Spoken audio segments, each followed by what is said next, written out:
Live from Movie Night Extravaganza Studios. We're covering the Oscar nominations, everybody. Here we are. This is officially the earliest I've ever broadcast for this show. And you're welcome, America. That's all I got to say about it. And our friends. We don't have any international friends anymore. What am I doing? What am I talking about? But yeah, we're going to be talking about the Oscar nominations. Forrest and I are going to be live reacting, and that is what is going to be happening. Well, somebody in the Oscars chat just said the word Conan, and I got really confused. But I know they're talking about the other Conan. So, but I got really confused for a second. Conan. I mean, I'm tired enough that it's like, okay, yeah. Wait, what? I was like, oh, that's not. Oh, okay. Yeah, so we're going to be going through all the nominations, giving our reactions, mentioning, of course, our what we're covering, all that stuff. Forrest, how you feeling this awards? I'm feeling tired, Conan, but you know what? I'm here. It's funny. Anytime there's these like live things and news, that's like half, like at least a third of the time, that's how people like answer. And I'm like, I don't care. I don't care if you're tired. It's your job. You're getting paid money. We are not, in fact, getting paid money to do this. So we are doing this because we're doing this for the love of the game is what we're doing. All right, here we go. Nominee, Best Actress in a Supporting Role. Elle Fanning, Sentimental Value. Great. She was awesome at that. Inga Ibsodar Lilius, Sentimental Value. Also very good. Amy Madigan, Weapons, friend of the show, Amy Madigan. Wunmi Mosaku, Sinners, personal favorite and favorite of the show. And Tiana Taylor, One Battle After Another. Zero surprises there. That's what everybody thought it was going to be. Those were all great. I have no notes. Nothing to speak of there. Makeup and hairstyling. Where's Christina for this? Why am I commenting on makeup? Frankenstein. Kukoku? What is that? I don't know what that is. Sinners. The Ugly Stepsister. Apparently, Christina said The Ugly Stepsister is good. Okay. And Sinners didn't even know it existed. But I like Stepsisters that aren't ugly. Original score, Begonia. Great. Frankenstein. Great. Yeah, I just feel like the score is not what I hashtagged a bunch of stuff, and then people popped up thinking this is the Oscar stream, I bet. What One Battle After Another, and Sinners, of course. Live action short film. I rarely pay attention to the shorts. No, guess what? Here's a fun fact. People that vote in these things rarely pay attention to the shorts either. Sorry, but anyway, there they are, folks. Two people exchanging saliva. Hell yeah, talked about that title yesterday. Don't know anything about it, but animated short film. All right, so there's two things they don't pay attention to. I haven't seen any of these. Retirement Plan, Butterfly, Forever Green, Girl Who Cried Pearls. Sounds painful. The Three Sisters? None of there was like the short list. None of the short list was any of them ones that I knew either. All right. Nominees for Adapted Screenplay. Begonia! Frankenstein. Hamnet. Boo. I'm like the only one that doesn't like it. Me and Scott and Ferrante. One battle after another, not to dox him. And Train Dreams. Dreaming about train. Dream about those. People keep saying Brazil in the comments, which is just like, come to Brazil. It's like, this is the show, not a band. Nami's original screenplay, Blue Moon. It was just an accident.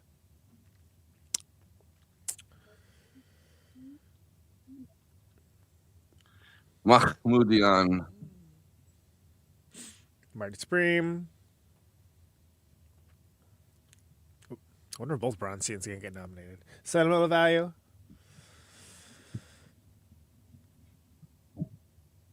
And Sinners. So far, not a single surprise that I'm aware of, but those are all very worthy nominees. I'm gonna have some coffee. Not the kind of drinking I normally do on stream, but that's okay.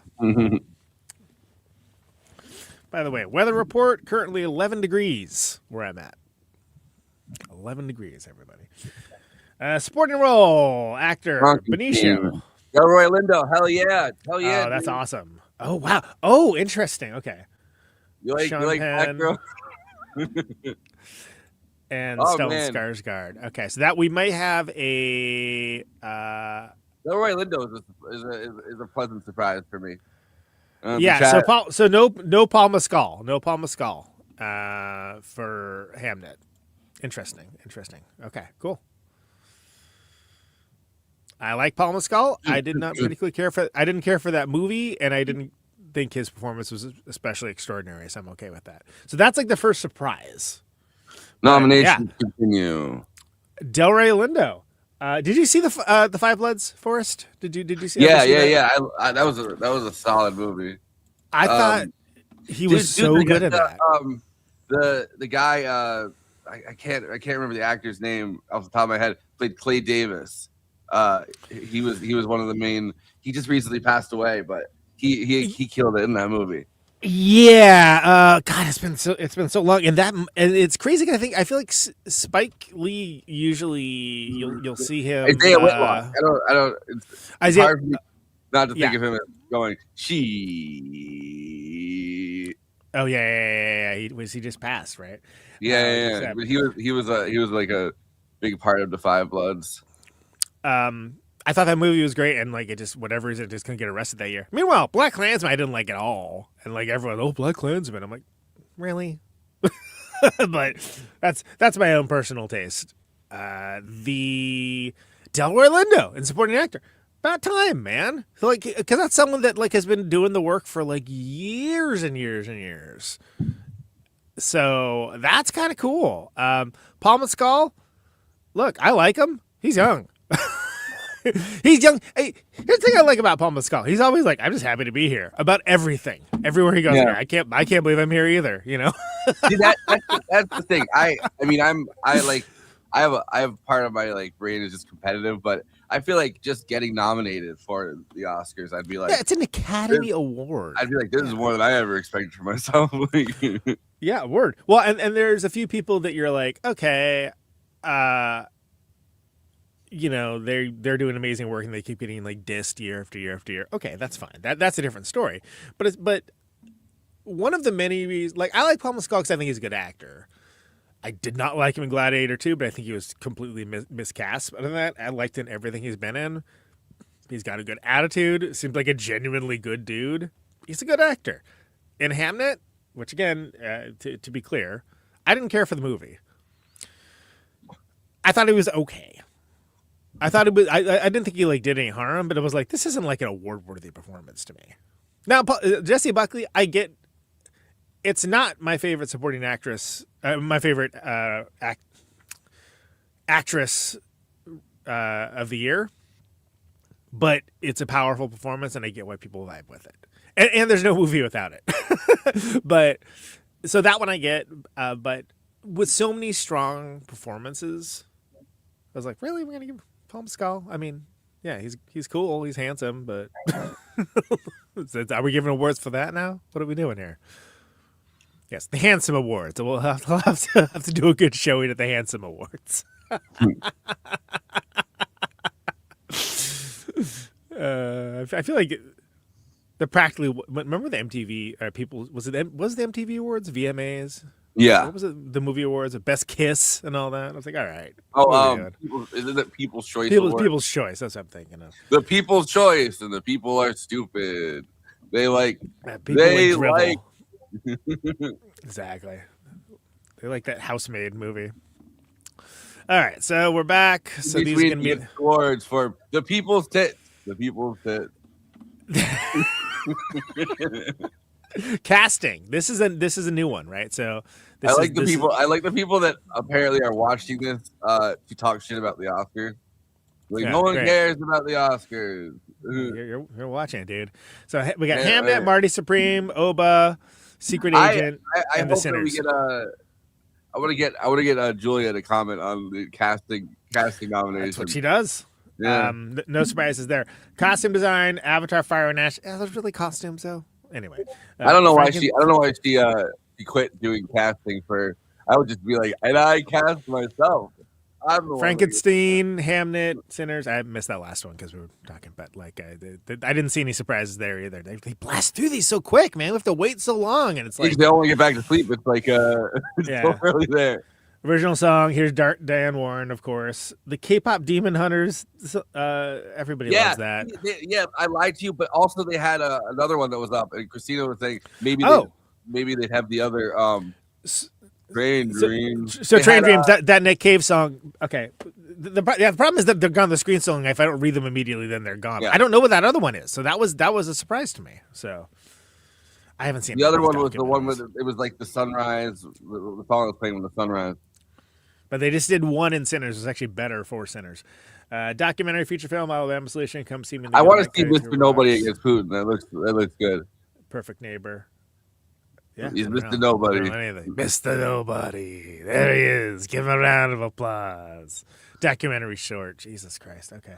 All the empty rooms. All of these sounded like things they made up when I was reading them. So my secret's, if you want to get Oscar nominated, do something like one of these categories because like nobody pays any attention. Devil is busy. He's busy with dancing.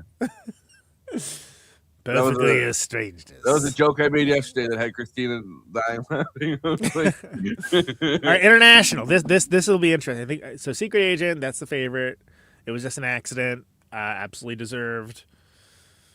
Sentimental Value, absolutely deserved. Yeah, I think Sentimental Value is the one to beat in the international. Surat, I enjoyed. Voice of Hidden Rajab. So no other choice. That's cool. We didn't know if they were going to do that because they've been so they were so quick to cut away from that when they did the Barry Weiss Awards.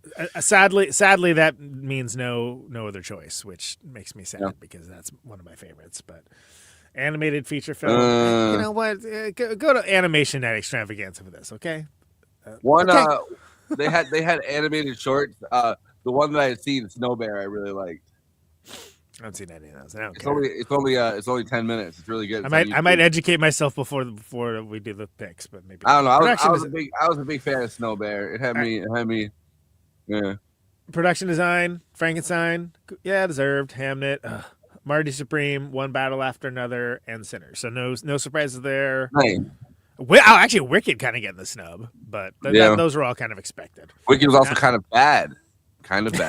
Wicked for bad. I'm sure the first one to ever make that change. I won't even say bad. Wicked was Wicked for Editing, F1.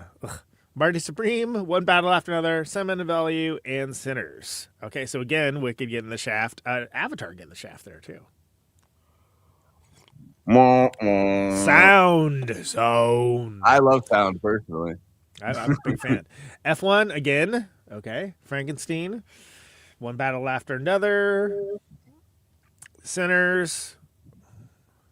Surat. Ooh, Surat's. There's a lot of good stuff going on with sound. Yeah, Surat. I wanna watch. There's a few that I haven't watched. I want to. Yeah. It's on Film Independent. We got to vote in that. There's some surprising moments. Visual effects. Avatar, Salt and Vinegar. F1, Jurassic World Rebirth. I didn't even know there was another Jurassic World. The Lost Bus. Well, you better find that bus. Because the bus is missing. Sinners. It does look like Sinners is on its way to being the most Most nominated. nominated. Yeah. That Lost Bus is about the fires in Paradise. It's supposed to be really good. California. Cinematography, Frankenstein, controversial choice, Marty Supreme, makes sense. One Battle Another, makes sense. Yeah, wow, Sinners really is. It's on its way to being the most nominated, I think. Train Dreams is probably my favorite, and this we'll get into with picks, but I think that is just one of the coolest looking movies in a long time. I'm also a sucker for the Pacific Northwest. All right, leading actor, Timothy. The favorite. Yeah, all right. Leonardo DiCaprio. Ethan, cool. That's awesome. I'm glad he got nominated. Michael B. Jordan, yes. Nice. And Wagner Moura. Michael B. Jordan might be the people's favorite here. I got a big the people's favorite actress in a leading role. Here we go. Jessie Buckley. Yeah, okay, fine. I wonder who Roseburn. I wonder who goes to this early in the morning in LA. Kate Hudson, Song Sing Blue. Thought she was great in that. Yeah, I think that's deserved. Renata Rensbe, my favorite in general. Dude, I feel like there's some I don't know. Song Sing Blue. I feel like there's some god that's torturing these poor people. That it does seem, yeah, like the Old Testament God. Yeah. Directing: Hamnet, Chloe Zhao, Marty Supreme, Josh Safdie, Ron Coogler. One Battle After Another, Paul Thomas Anderson, Samuel LaValue, Joachim Trier, and Sinners. Yeah, Ryan Coogler. Cool. So no surprises there, but those are all pretty worthy. People are really down for Brazil in this chat right now. I think that's one of the reasons why Secret Agent has so much play. All right, here we go. The big game. Best Picture. Begonia. Yeah. Fantastic. Love This it. is the biggest category. The most. Are you fucking kidding me? F1? Really? Okay, I got a lot to say about that, but I'm gonna have to table it when we move on. Frankenstein, okay, I liked it, but it shouldn't be anywhere near Best Picture, in my opinion. But this is a category they have to put 10 of them or something in it, though. So, well, even at 10, Hamnet, everyone likes it. Okay. Marty Supreme, cool. Yeah. Clayton Davis of Variety is completely vindicated within nominating F1. One Battle After Another. He keeps saying F1, and Kev and Scott and Toronto, and I kept goofy and be like, what's this idiot think F1's going to get nominated for Best Picture? But joke's on us. Secret Agent. Everyone loves a Secret Agent. Sentimental Value. Yeah, cool. Awesome. I like that one a lot. F1 was not one of the best films of 2025. F1 was best films of that week. Sinners. Cool. Train Dreams, neat. All right, I'm surprised by how much heat Train Dreams is getting. But I like that movie. I thought that was very good. Oh shit, it's a train. Train Dreams is Memories of Murder, where the kid is. All right, so yeah, exactly right. I'm a little I'm not a little shocked. Wicked got completely shut out of everything. Complete shutout for Wicked. Complete shutout. So it was just an accident shutout. That's also surprising to me. F1 in Best Picture? In Best Picture. F1. Really? Argo Zoom. Was that just a bigger hit than I realized? I mean, maybe get rid of the get rid of that now. Was that just a bigger hit than I realized? I mean, am I just out of the loop? Is this like the Top Gun Maverick slot? I don't know. A bunch of people in the chat for the live ones were like just Brazilian flags. Yeah. Christina hit us up in the chat. Do we even cover Wicked at this point? I mean, it could be fun, but it's cut out. I can't believe getting the complete shut. That's the most shocking thing of all. Is oh my god, that's like a shut out. That is crazy. I expected it to not do super well, but also I feel like Ariana Grande has been a pretty good soldier for that movie. And I'm not saying that that should win you anything, but like I'm for considering what like a large affair it wasn't like how well the first one did. Like I'm surprised it wasn't at least a cursory nod for her. But that was actually a really strong category this year. Like none of the categories are weak. But I mean, I, that's probably the biggest shock is just the complete shutout for Wicked. I mean that's my take. I cannot actually no. The biggest shock is F1 and MF in Best Picture. That's like, and that's at the expense of it was just an accident, no other choice, Weapons, Blue Moon, Sorry Baby, even Jay Kelly, which I only thought was okay. Wake Up Dead Man, Testament of Ann Lee, 28 years later, like Eddington. Nouvelle Vague, like that's at the expense of a lot of movies that absolutely deserve to be there. And you know what, I'll give it. I just is that just like cultural relevancy? I don't even remember anyone talking about it. Yeah, I haven't seen anyone that's like, I watched F1. That's the greatest movie. I don't like, or said anything like that's the worst movie. I haven't seen anyone say anything. Yeah. That's wild. So that's the two biggest shocks are F1 and Best, which again, friend of the show Scott Interante and friend of the show Kevin and I we're goofing on Clayton Davis from Variety for he continually put F1 in his Best Picture slots, and jokes on us because maybe he knew something I didn't. I mean, I kept saying that like, oh yeah, Variety's awards coverage brought to you by F1 because he put it in every prediction for like the past 3 months. Crazy. Paul Mescal not being there and Delroy Lindo being in there. That's a surprise, but that's a pleasant surprise for me because when it comes to, I think that's again, I do like Paul Mescal. I think Delroy Lindo's performance is much better, and he just has never been recognized. So that's wonderful. We gotta chill out with these. Everywhere has a paywall now, and it's like I'm trying to find the actual list, and it's like paywall. Well, they're trying to get paid.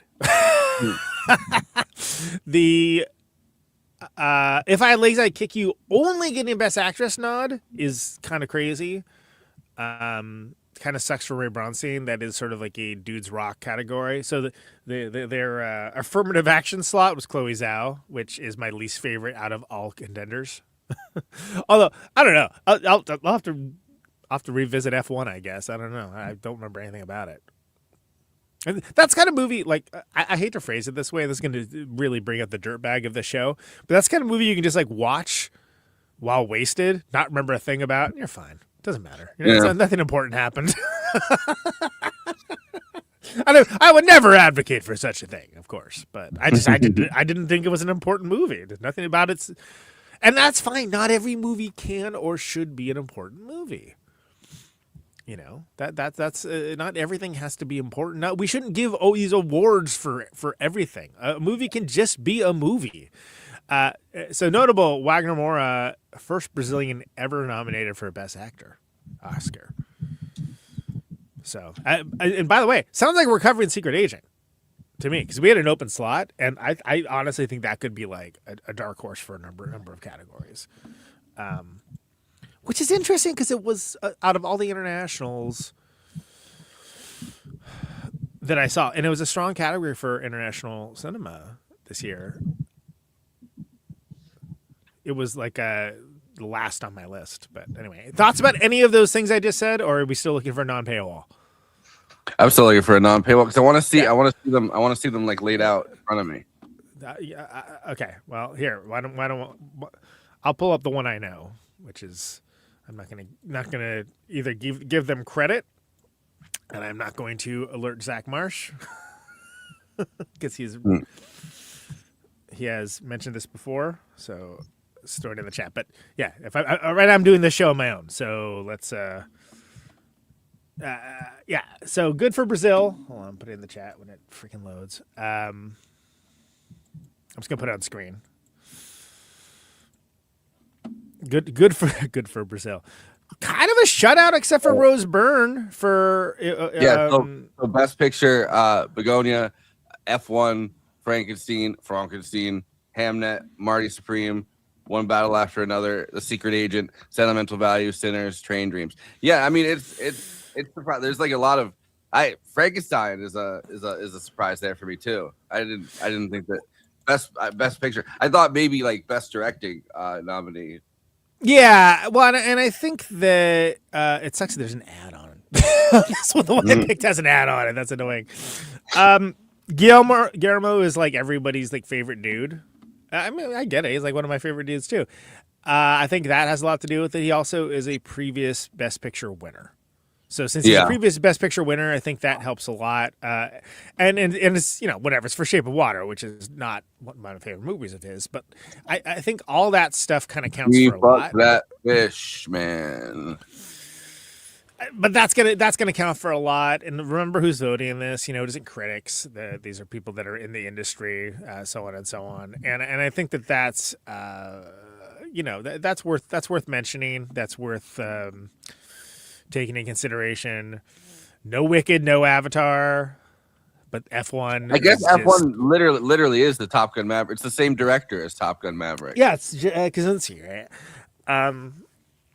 I'm just flabbergasted because usually that slot would be a movie that's popular. Is F1 popular? Maybe I'm. You know what? Maybe it's just like, you know how on the People's platform, Paramount Plus, they have all these shows that are like. What is that guy? The guy who did. Why can't I think of that freaking? See, all I can think of. It's the highest grossing film of Brad Pitt's career, apparently. Yellowstone, like that Yellowstone series, all the ones made by that Sheridan. Sheridan. There's all these shows that like I'm like, what the hell is that? And then like it turns out they're like wildly popular in all the red states. And I'm like, okay, I'll never watch that. That looks like something I would never watch. Maybe it's like that.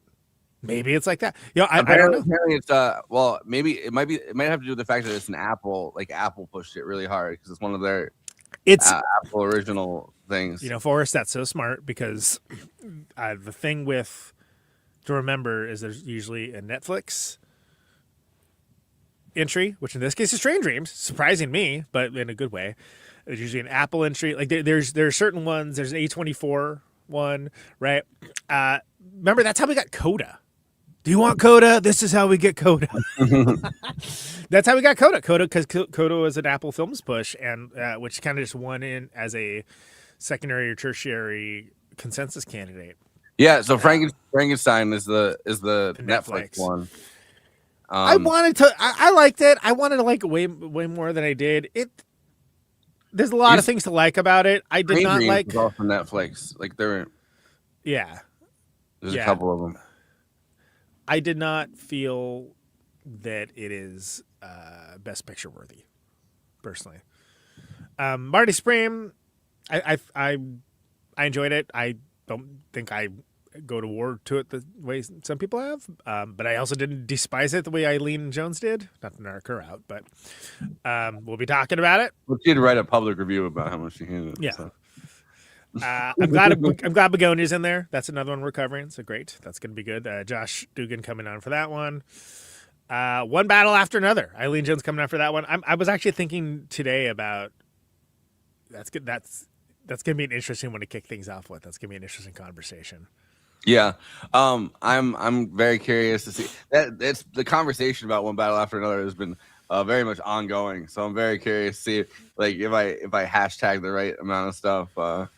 Yeah, I find the conversation about it to be facile and insufferable personally, but like I'm not saying it, but I'm saying like that it's actively being discussed. Yeah, about the most ridiculous and BS things personally, but like because there's so much talk about that movie that's weighty, and most of the stuff I think with I don't get why people can't have a discussion without coming down on the side of like I hated it or I loved it. You know what I mean? Like you can like there's elements to it that I kind of found I don't even want to say problematic, but like I guess like there's elements of it that I definitely get why like where people are coming from, but then they turn around and they're like, oh, this is like the worst movie ever. It's like, well, that's just objectively not true.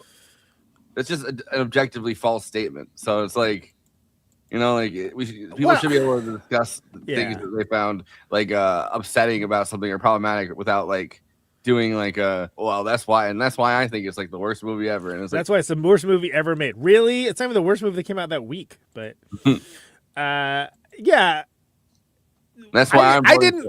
F1. So the discourse around it's insufferable and annoying, and I think all stuff that in a few months nobody's gonna remember. But I think there's a lot to discuss in that movie, because I think it's a movie that's gonna, like it or not, it's gonna be sticking around. People are gonna be talking about it for years, and so I'm interested to not address any of the online garbage. I know, shocking position from me, Conan Neutron, who always ignores that stuff, but I think there's a lot to discuss about it as a movie, and it's a shock to me that apparently I liked it the best out of anyone on the panel. But I don't know.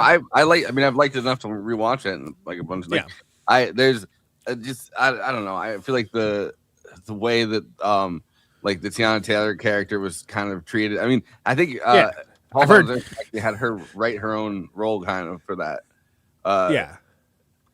Well, I have heard nothing. So first of all, when that movie came out, there was I saw it real early on, and there was 2 days, and I am going to bring about this up in the show. There was 2 days where people were like looking for something to be mad about. That's the only way that I can put it, because that's how there's something about this that I don't like, and I can't put my finger on it. And then everybody settled on that, and since literally watching it, I've like had that one thing sticking in my craw, I guess, about it a little bit.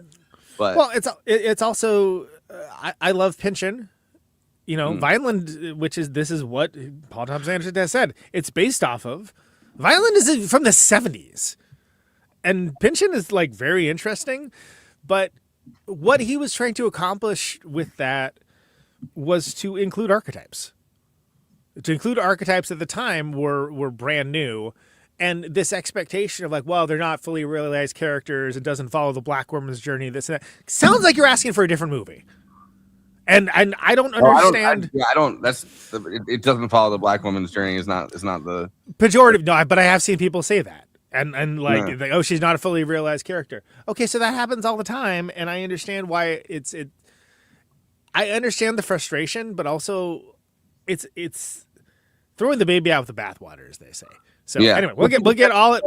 That's the thing that I get about discourse in general, right? Like I think that you can feel like something in a movie is a little bit problematic and be like, like this feels a certain way to me, and I get the criticism of it without going, oh, and that's why the movie's bad, or that's why I don't like, and that's why I fuck this movie. And it's like, no, I think this is a great movie. There's stuff, there's stuff that can.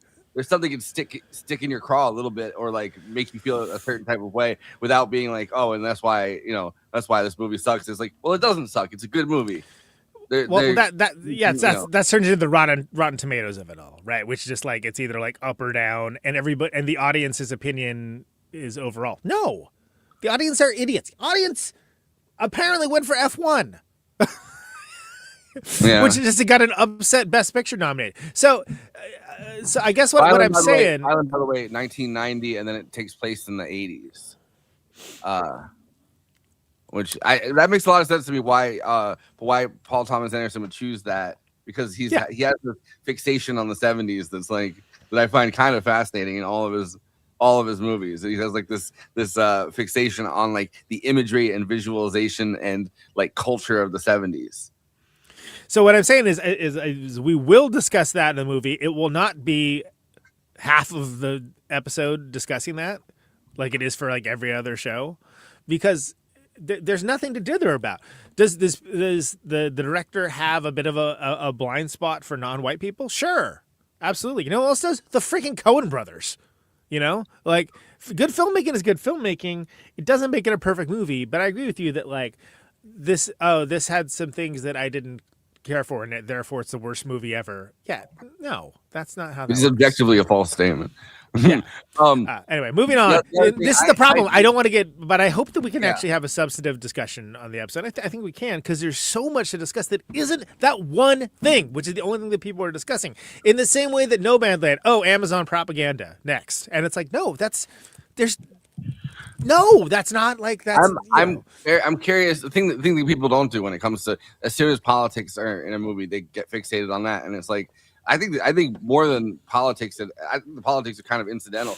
It says a lot about Paul Thomas Anderson's own feelings about himself as the father, of like 4 mixed race daughters or 3 mixed race daughters. Like it says a lot about his own psychology, why he put this on the screen. I think it's not a political story. It's more of a story about fatherhood and inadequacy as a father and feeling and like your daughter becoming like an adult human being while you kind of fade away into the background. And I think that it's far more about that than it is about anything political.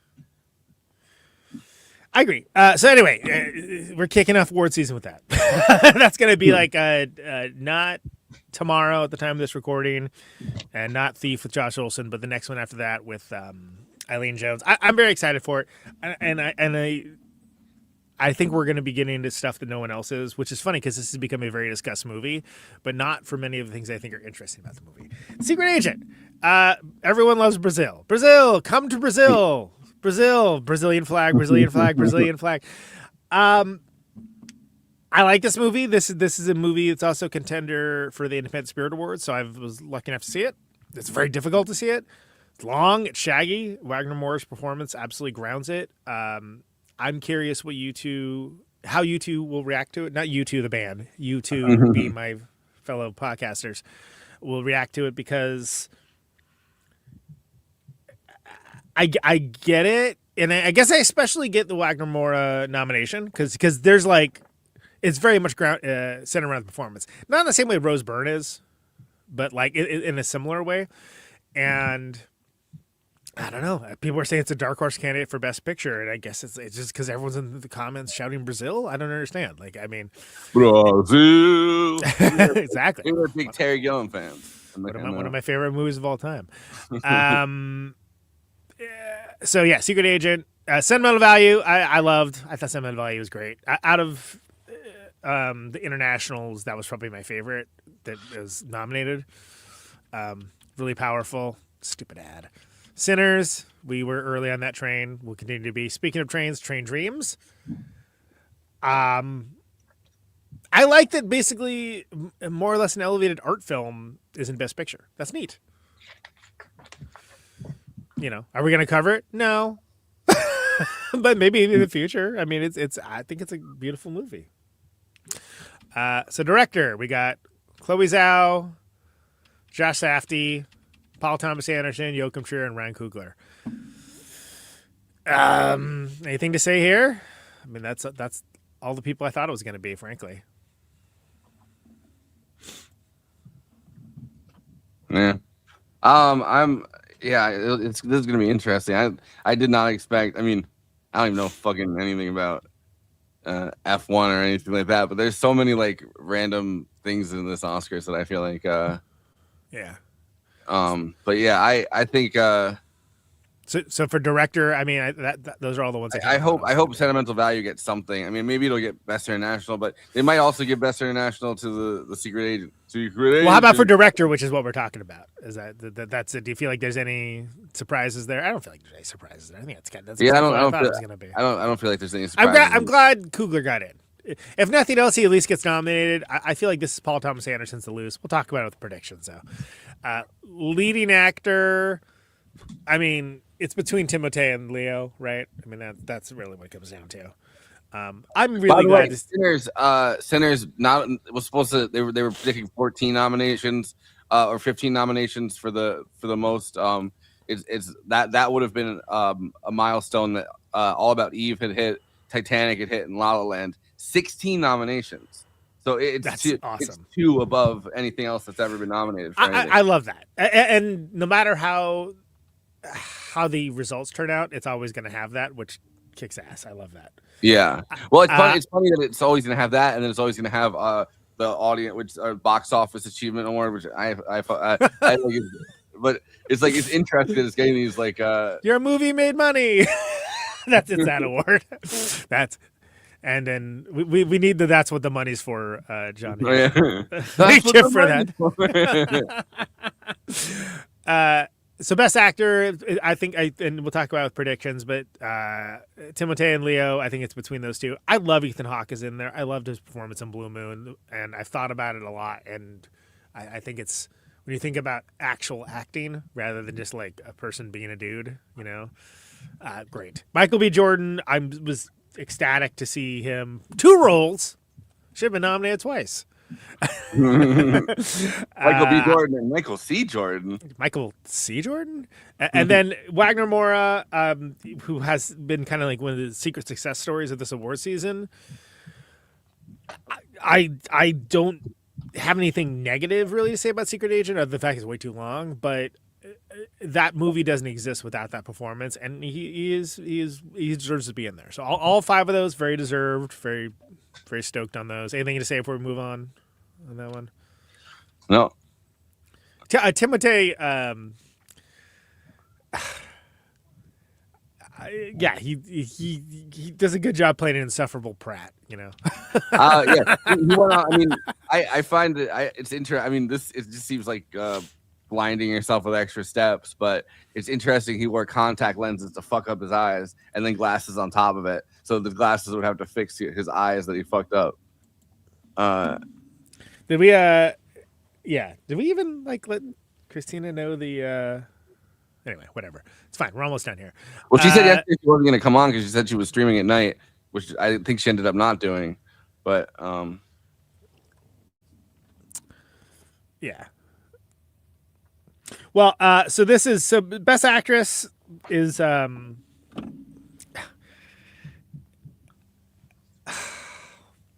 it's going to be Jessie Buckley. And we'll talk about some when we go through our predictions, but it's going to be Jessie Buckley. I have thoughts about that performance. It is a powerful performance, but that's who it's going to be. Who I want it to be is Rose Byrne. If I had Legs, I Kick You, I think is amazing. And she won a Golden Globe for it. That's probably as much as it's going to get while while Dragon was being procured.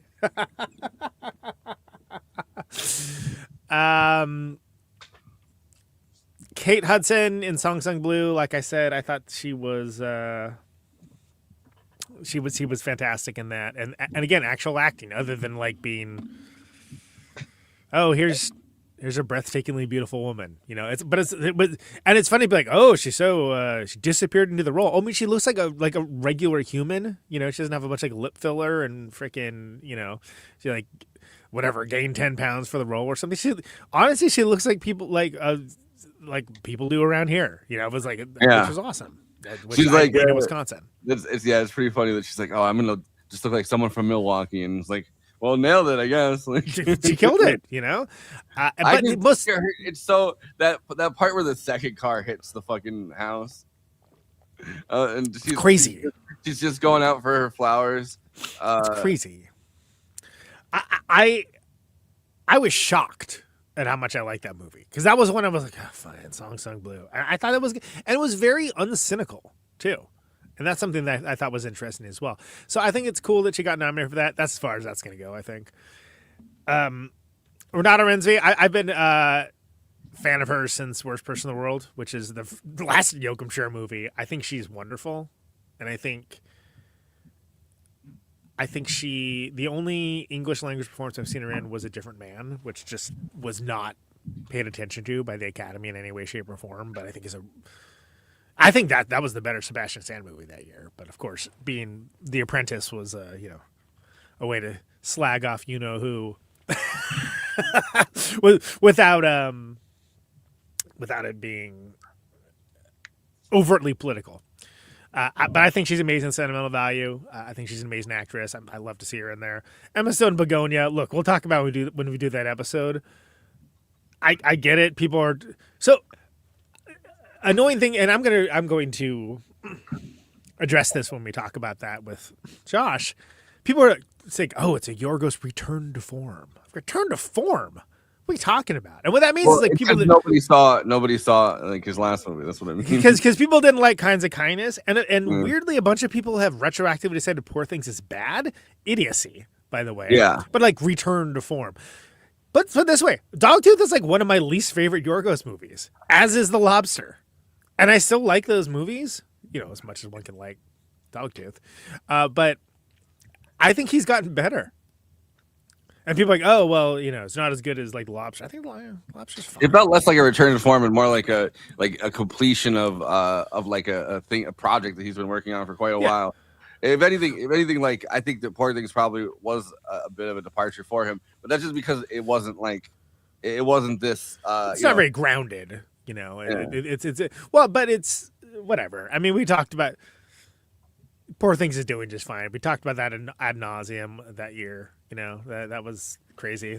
That was the episode where I streamed from Leela's back porch. I remember. So, wow, that's crazy. Actor in a supporting role: Benicio, One Battle After Another. Great, earned. Sean Penn, One Battle After Another. Interesting to see if those two are going to be in competition with each other. Elordi and Frankenstein. By the way, way to be like a supporting role in the movie that is named after your character. But anyway, I thought he was an okay Frankenstein. Fine. Stellan Skarsgård, Sentimental Value. God, he's so freaking good in that. And then Delroy Lindo. That's a surprise.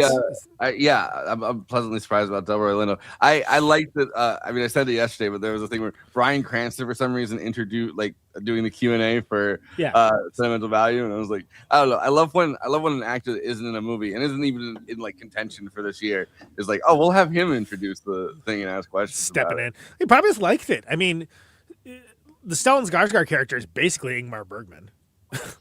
And that's.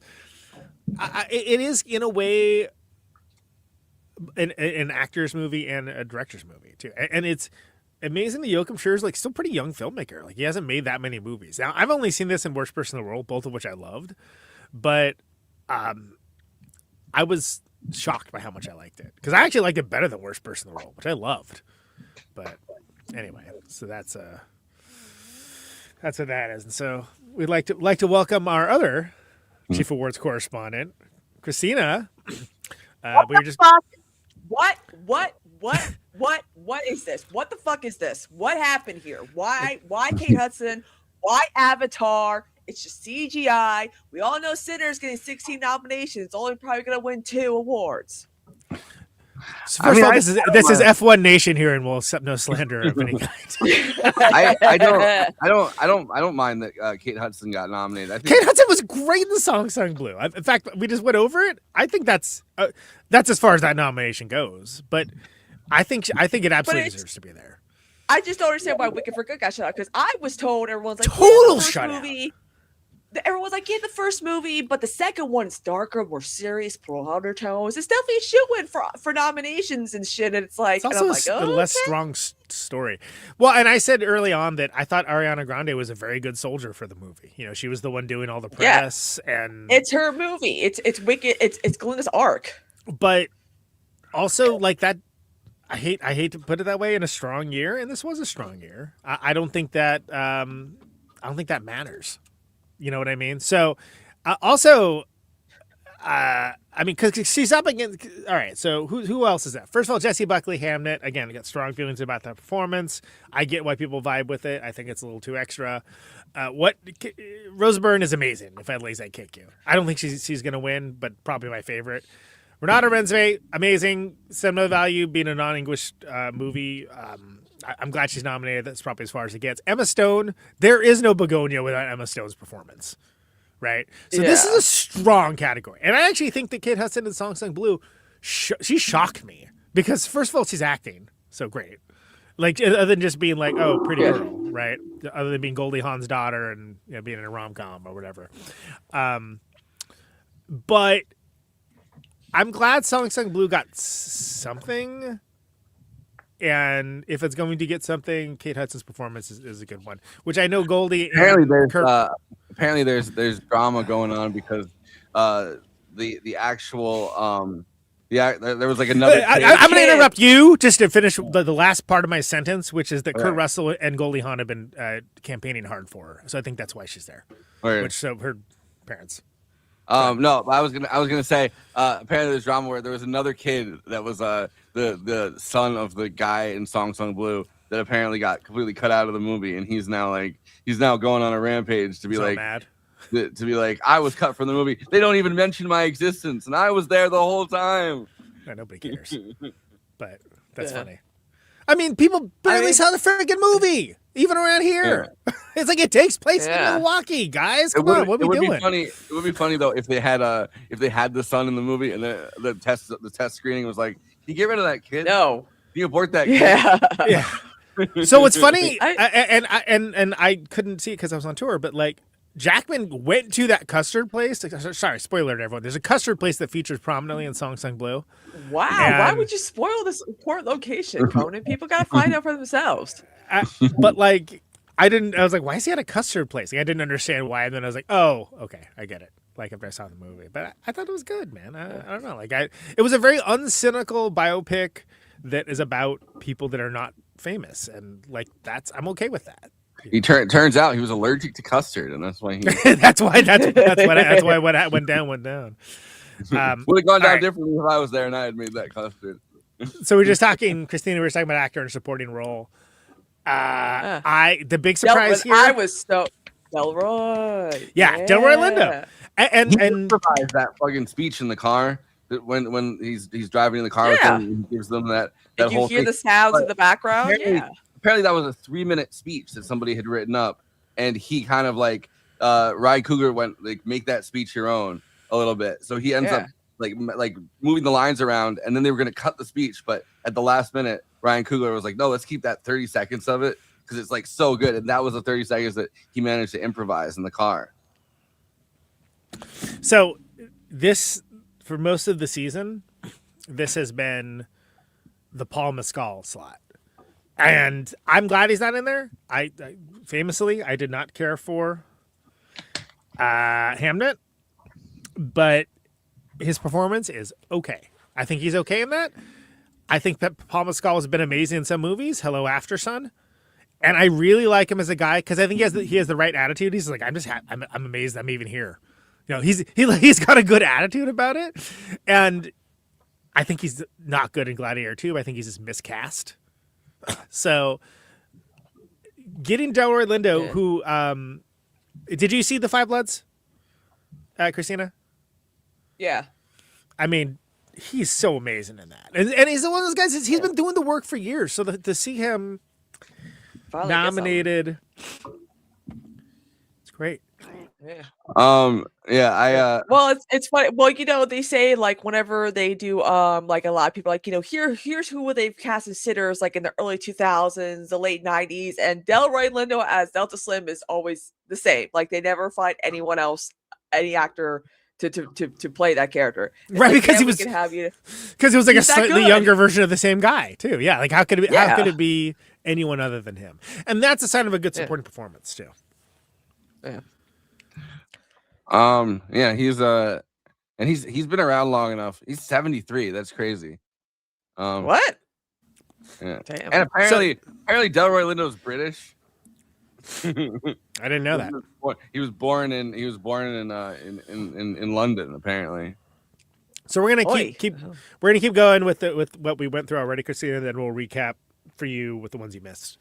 But actress in a supporting role. Elle Fanning, Inga, Amy Madigan, Woon-May, Tiana Taylor. No surprises, really, for me here. This is kind of what I thought it was going to be. No Chase Infinity and Beyond? You know what? Like, she's like 12. Yeah. She'll have plenty of opportunity. And you know what? I thought that performance was good. Was that like the best performance in the movie? No, man. Like, it's a great character. But people need to like calm down. Like, everyone gets excited when there's like a new face. Oh, there's a new face. Oh, it's called Chase Infinity. Okay, fine. Yeah. Chase that cash, Infinity.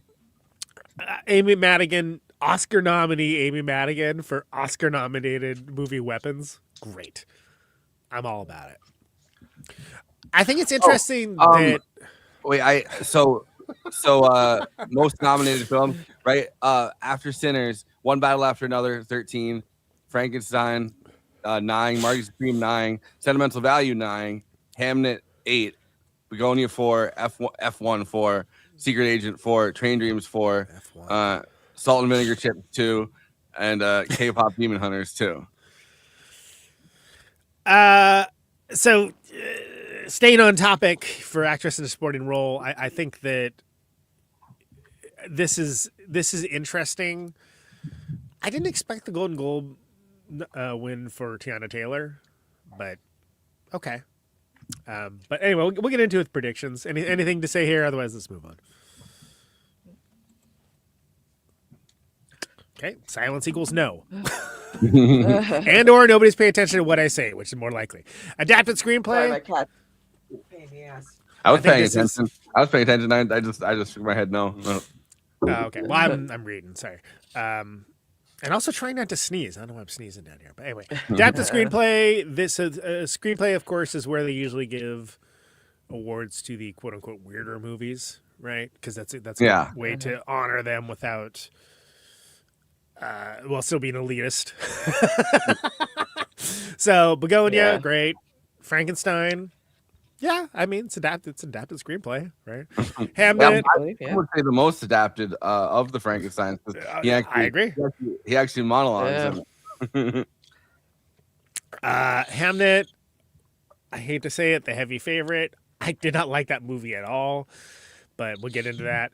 One Battle After Another, I think that is, it's going to be between Hamlet and One Battle After Another. I think One Battle After Another, because again, it is loosely based on Vineland, is, again, heavy favorite here. And Train Dreams, also based off a book, which I liked. I mean, Train Dreams is just a nice movie. It's just a nice movie that does that thing really well. The fact that it's got so much awards heat kind of blows my mind, but it's also because the one fellow was involved with Sing Sing. It's kind of I think there's a little momentum for that because Sing Sing was so dissed, right? So, anything you say for adapted before we move on? I mean, some of the Probably one after another. Yeah, some of these I was Yeah. forgetting were adapted, like Train Dreams. Train Dreams, I guess, is a novel. Yeah, that's what I was saying. It's a book. Yeah. I don't Sorry, know. I there mean, was reads stuff going on in anyway? the background that was distracting me. yeah, it's which I haven't read, but I think these are all strong nominees. Even though I don't like Hamlet, it's obviously adapted screenplay. It's based off a play. Feels like it too, which makes it all the funnier that Jessie Buckley doesn't seem to know what a play is at the end of it, and everyone's it's such a great performance that she doesn't know what her fucking husband does. Like she doesn't know what a play is. Stupid. Honey, you're famous. Yeah, that's Shakespeare. You're married to Shakespeare. And it's just another dead. It's another dead kid Oscar bait movie too. Okay, I'm gonna get everyone all mad at us if I keep going. Wrong So. kid, Dad. Wrong kid died. Original screenplay, Blue Moon. It was just an accident. Marty Scream, Sentimental Value, Sinners. I think all of these are deserving winners, Yeah. and that is such a nice was change of pace. I mean, it's a case for all of them. You almost get overwhelmed by the acting performances and the staging that you like forget that like it's a pretty solid script too. Like Absolutely. it almost everything that the Safdie, one of the Safdies at least does, it feels like it's almost like not improvised, but like there's such a freneticness to it that it feels like there's like a I don't know, it's hard to like even imagine somebody like writing it all down, you know. Yeah, and so it's interesting, and we'll talk about it in depth, not in the morning, and not right now. That I think there's a case for every one of these movies, and I like all of these movies too. This is there's no villain in this category for me. Original screenplay. I think any one of these wins, and I'm like, that was deserved. It just depends what the focus is on. That's my feeling. I'm just gonna skip animated short film. Haven't seen any of these. Don't have any opinions. Okay. Costume design. Costume design. Avatar. Really? I like Are I those like that they all costumes? were dressed as different chip bags.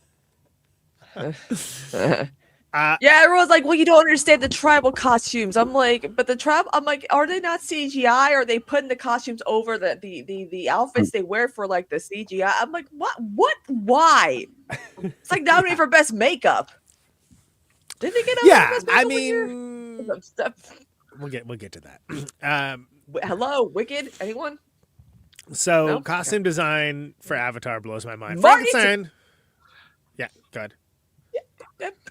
Marty Supreme. What is the costume design for that? Like, It's era appropriate. I guess. I mean, what do you mean you guess? It is from a different era, and everyone looks like they're from that era. That's the costume design. Yeah. I mean, I'm not trying to be a dick. I'm just saying.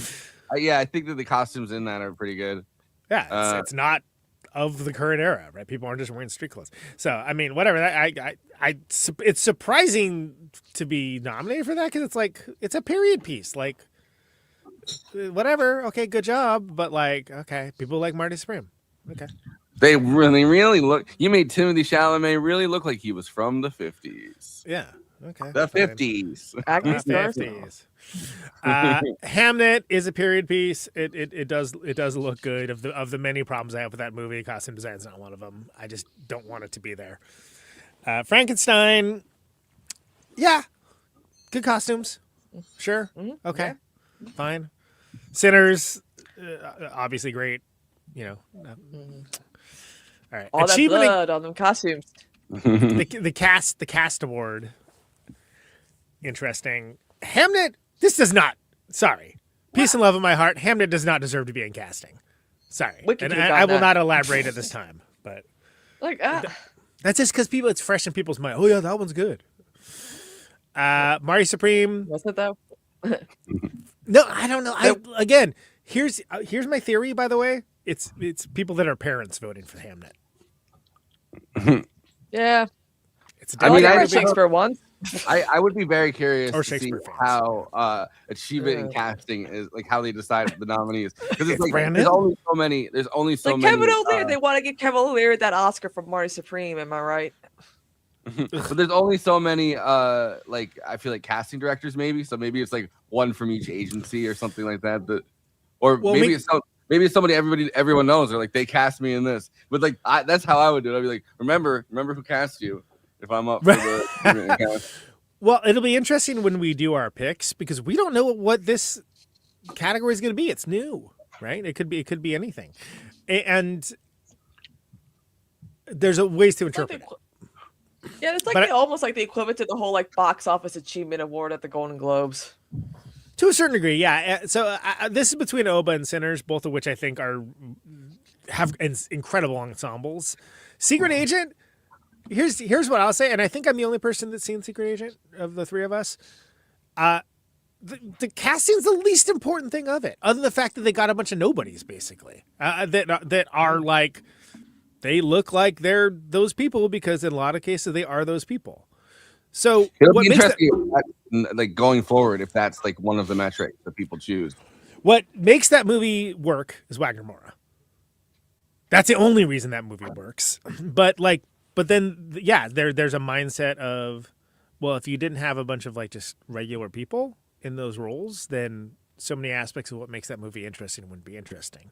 So that's sort of like you would be giving the award for the opposite of like, oh wow, you got this amazing person. This amazing person is like, oh, there's just this dude that looks like this and this lady that looks like that.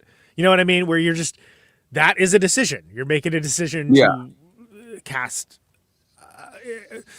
Either non-actors and actresses or people that aren't famous names.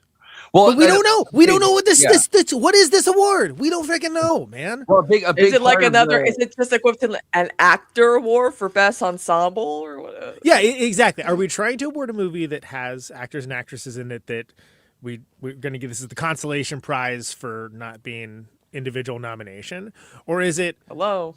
does it fit or is it where you can't think of the movie without the whole cast, which in this case, if that's the case, it's only Oba or Sinners because Yeah. Secret Agent is it's Wagner Moura and everything around him. Marty Supreme, literally, it's in the freaking name. It's Timothée and like everyone else he's like grifting and hustling and like being an asshole to. And Hamnet, it's all about the grieving mother, which is Jessie Buckley. So it's like there's only two movies in this category that make sense for me as I personally understand it. Yeah, I mean, but I don't know. I think that there's been a lot of talk about Marty Supreme's like the fact that they cast so many people that are like either not actors or like casting Abel Ferrara, who I mean he has been an actor since he stopped directing pretty much, but like there's been a lot of people that have been blown away by how many like interesting character actors that or non-actors that like that's one of the few. But that's what I just said for Secret Agent. Yeah. Except for the fact that the difference there is like, oh, these are our faves. We like that, like there's stunt casting of like, oh, isn't that cool? That's Abel Ferrara. Isn't that cool that it's like so and so? So is that what this means? We don't know. We don't know what it means. So it's What are the rules? I mean, it's going to be interesting to figure that out. Anyway, Again, Wicked for Good could have definitely gotten this nomination. It's an ensemble movie, sure, absolutely. Gonna skip live action short films. I haven't seen any of them. Yeah. Makeup and hairstyling. Here we go, Christina. So Frankenstein. What is Cuckoo Ho? Cuckoo Ho. What is that? It's Kokomo. It's a movie about how Scott McKenzie and Mike Love and John Phillips wrote Kokomo. Is it really? Is it really? Yes. It actually looks pretty. It actually looks pretty interesting. I'm just looking it up now. It means national treasure, and it's wait, Nicolas Cage is going to steal the Declaration of Independence? Japanese historical drama film based on a novel, and like the costumes in it look pretty mind blowing. Oh wow. Oh, it actually means national treasure. Yeah. I thought that was a bit. I know, but I was live doing it. Like I just looked it up for the first time because yesterday I was like, "What the fuck is Kokuho?" Here we go. Nagasaki, 1964. Following the death of his Yakuza father, 15-year-old Kiko is taken under the wing of a famous kabuki actor. Alongside Shinzuki, the actor's only son, he decides to dedicate himself to this traditional form of theater. For decades, the two young men grow and evolve together, and one will become the greatest Japanese master of the art of kabuki. Okay. Alan, first review so for my kabuki makeup is okay. Yeah, Kabuki exactly. makeup, everyone. So first review starring Deserving. It's starring Minta Kana in it. Who was in Perfect Day. Oh, fantastic. So first review from my friends. My good friend, Alan Arkush. This is great. If you watch only one 3-hour movie about kabuki, let it be this one. That's good. That's funny. 3 hours. Jesus, that's too much. I don't know anyone else that has seen this movie. Just Alan Arkush, which one can imagine he got a screener. Hopefully. Yeah. No, I know one other person who saw it, and it's 3 stars and 2.5 stars. Yeah, it You seems really like feel kabuki as a fucking movie. That sounds like it currently has a 100% on Rotten Tomatoes. I mean, not that really means anything, but yeah, because like 3 people saw it. yeah. Oh, it only has 22 reviews, so yeah, so like 3 people saw it. Nobody's seen, which is crazy. So okay, what are we at? Makeup and hairstyling. God, Yeah. what a diss not to have Wicked in here. God damn. Exactly? They Because never everyone's like practiced the Tin Man makeup, the Scarecrow makeup. Like, hello. Like again, Anyway, like the green makeup. They made Cynthia Erivo look a little older. Like, yeah, that's important. But I'm like, yeah, but like the Universal just not considered this movie at all. Like, what's the deal here? I don't know. Last year, the last movie got 10 nominations, and I'm like, from 10 nominations to completely 0, and the fucking Smashing Machine gets a nomination for The Rock's prosthetic forehead piece. Are you fucking kidding me right now? That's all he has on his face. I swear to God, it's a forehead piece and a fake nose. I had the opportunity to see that for free. All the way. I had the opportunity to see that for free. I'm like, I'm good. Yeah. I'm like, I ain't watching that. Like, I was like, if I have to watch it for the show, I'll do it. But I'm not going to like it. And you know what? I love Emily Blunt. Emily Blunt's amazing. But am I going to watch the Smashing Machine? Fuck no, I'm not. Are you kidding Smash. me? Sinners Being Near is great. Do either of you know what The Ugly Stepsister is? Christina it's a does. horror movie about it's a horror movie about Cinderella's ugly stepsister. It's really actually a pretty good movie. In a fairy tale But, like, kingdom where beauty is a brutal business, Elvira battles to be with her incredibly beautiful stepsister, and she will go to any length to catch the prince's eye. Elvira. Yeah. So I mean, like it's giving like everyone's like, well, with Wicked, it wasn't. I'm like, but fucking Suicide Squad got a win for best makeup and hairstyling. Okay, that's why I'm crashing out right now. Well, it's crazy because like I feel like I keep a pretty good handle on this kind of thing. That one came out of nowhere for me. So I would say that's a shock, but it falls under the Wicked being dissed category as well. So, Countries for the ugly stepsister: Norway, Poland, Sweden, Denmark. Languages: Norwegian, Polish, Danish, Swedish. okay. So I mean, like maybe that's why I've never heard of it. It's it's You're racist against white people? yeah. Well, it's all the ugliest white countries, like. And Sweden doesn't deserve this. Those guys, to be clear, that this is parody. Original score: Begonia, great. That score rules. Frankenstein, problem. I don't have any problems with the score. Hamnet, one of the most overbearing scores in any movie I've seen in the past 10 years. Trying to tell you what to feel the entire time.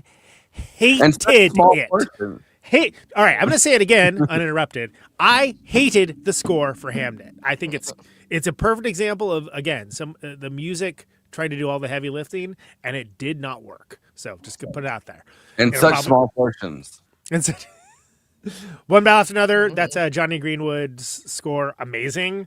I get it. He's he's in the wrong side of history with the Zionism thing, but we're talking about the music. It's very good. I don't know. I think when out of nowhere they go Hava Nagina Hava Nagina. But I mean, the score for One Battle After Another, that crazy off-putting, Yeah. like it's so off-putting. I've been listening to it just as like it like hypes me up when I'm cleaning sometimes. I've been listening to the One Battle After Another score because I'm like I'm on tiptoes. I'm like yeah. What are you guys doing? We're reacting to the Oscar nominations. Read the title of the stream, man. We don't got time to explain. I don't. Yeah. Guys, what are you talking about? Oscar nominations, live react. It's too early for this. Yeah, I can't. I'm not going to respond to that. Sinners, obviously amazing. So that's animated feature. I'm going to skip that. Cinematography. Okay. Yeah. What do we need to like? What? Who's going to lose the K-pop Demon Hunters? Okay, great. Everything else. Let's move on. yeah. Cinematography, which I still haven't seen, by the way. It seems like it's so not for me. The one animated one, it's a short, but I do recommend watching Snow Bear. I really did enjoy that one. I'll check him out before we do it proper. I just haven't been in the mood. Cinematography, Frankenstein, controversial choice. A lot of people, myself inclusive, think the CGI looks atrocious because it does. But Netflix budget, I swear. Yeah, kind of Sci-Fi Channel vibes. I hate to say it, but Marty Supreme, yeah, okay, cool. Oba, for sure, yeah. Sinners, abso-fucking-lutely. Mm-hmm. Train Dreams, that's the movie. I mean, the movies is how absolutely gorgeous it looks. Pacific Northwest. I mean, it's stunning looking. So, a lot of people aren't even like there's like it's not even dialogue. Like a lot of Train Dreams is like it's just like here's a large tree and then the large tree falls. yeah. So it doesn't. There is no movie to talk about without the cinematography. So and I don't know if we could sustain a whole episode on Train Dreams necessarily. I did like the movie. I thought it was cool. I don't know what there is to talk about. It's poignant. It's sad. It's neat. Modernity. I mean, I think William H. Macy's role in it is hilarious and awesome and like kind of against type, But I think Joel Edgerton's amazing in it. He did not get a nod for it, but that's fine. Like Amantha, not everything needs to be Oscar nominated. Skipping documentary feature, skipping documentary short, film editing, F1. Okay, well, if you're gonna give it something, I guess that. But Marty Supreme, One Battle After Another, Sentimental Value, Sinners. I think One Battle After Another and Sinners and Marty Supreme. You don't have a movie without strong editing. I like Sentimental Value a lot. Editing is not the first, second, or third thing I think of. We won this guy over. I'm from India. I don't understand but you guys are awesome and really cool in India. It's 8:15 p.m. Oh, cool. Ooh, yeah, we did. Thank you. If I think the only Indian movie we've covered is RRR, right? Which is Telugu. Yeah, that's like one of our most popular episodes, though. It gets great movie. Yeah, famously snubbed. It steadily gets views. I'd be down to cover more Indian cinema. Frankly, it's just that I don't know a lot of it. I love RRR. I would 100% be down to cover more of Rajamouli's stuff. He released a new movie. A bunch of people in India have commented on our episode. And have like recommended watching Rajamouli's new movie. They're like, "Have you guys seen this?" That's funny. Well, we should. I mean, Alexis is like, that's her deal, man. She's all about that show. We just lean on her. She was watching the new Carry that show. Rajmouli, I'm pretty sure, movie in a theater. I believe it. She's like, she would be my go-to SME for anything Indian cinema. Frankly, that's in America. I should put it that way. So film editing. I think there's a strong case for Marty Supreme, One Bat After Another, and Sinners all here. I think F1 is just a suburban dad affirmative action pick. And sentimental value, again, I think that it's not the first, second, or third thing I think about that movie, which I think about that movie a lot, but the editing is like, yeah, it's good. It is well edited. Is it Oscar nominated best edited? Not really. Glad to say it. International, speaking of that. Secret Agent, anyone seen the actual Oscar nominations? We're just Brazilian flags, every other comment. That makes sense. It Was This an Accident? Stunning movie. Loved it. Absolutely deserves to be there. Sentimental value. My favorite of the international nominees. We'll get into that with my picks. Surat. I was surprised that Surat was in there. I think Surat's cool and interesting and challenging. It's interesting that's the one that stuck rather than No Other Choice. But okay. It was on a lot of shortlists for stuff when we were reading yesterday. I'd be curious what you two think of it. Because I did enjoy it, but the further I got away with it, enjoy might be the wrong word. I enjoyed what the movie did. I thought what it did was well. But the further I got away with it from it, the kind of like the less I vibed with it, really. And then Voice of Hinder Job, which is politically fraught. Oh my god! So they're gonna show on camera because hopefully they don't fuck up like the Golden Globes did. Yeah. So my only problem with these nominees, Marvel movies. Are you guys a fan of Marvel and DC movies? I am. Conan and I are, Forrest not so much. We did. So did we covered Superman last year, right? Yeah. And we did. When it just came out. We should redo the Suicide Squad. And Birds of Prey. We should do which one? I didn't hear you. Sorry. We should redo the Suicide Squad. Oh yeah, it's too many people on that. We did Deadpool and Wolverine, right? That was good. I enjoy doing that one. We haven't covered a lot of Marvel movies. I find it kind of a bummer to talk about them, frankly. I wouldn't mind doing Thunderbolts, like actually like good ones about family. Like, Thunderbolts would be good because movies. I think people are just burnt out. I mean, I'm burnt out. I get it. Yeah. But I think Thunderbolts was good. I mean, you're burnt out, Forrest. It was on my tops list for, I don't know, half the year, probably. I thought Fantastic Four, I loved it when it came out, and the further I got away from the Fantastic Four movie, the less I was impressed by it. I thought it was okay. I thought the look was cool. There's some kind of more. Better than the other few we've had.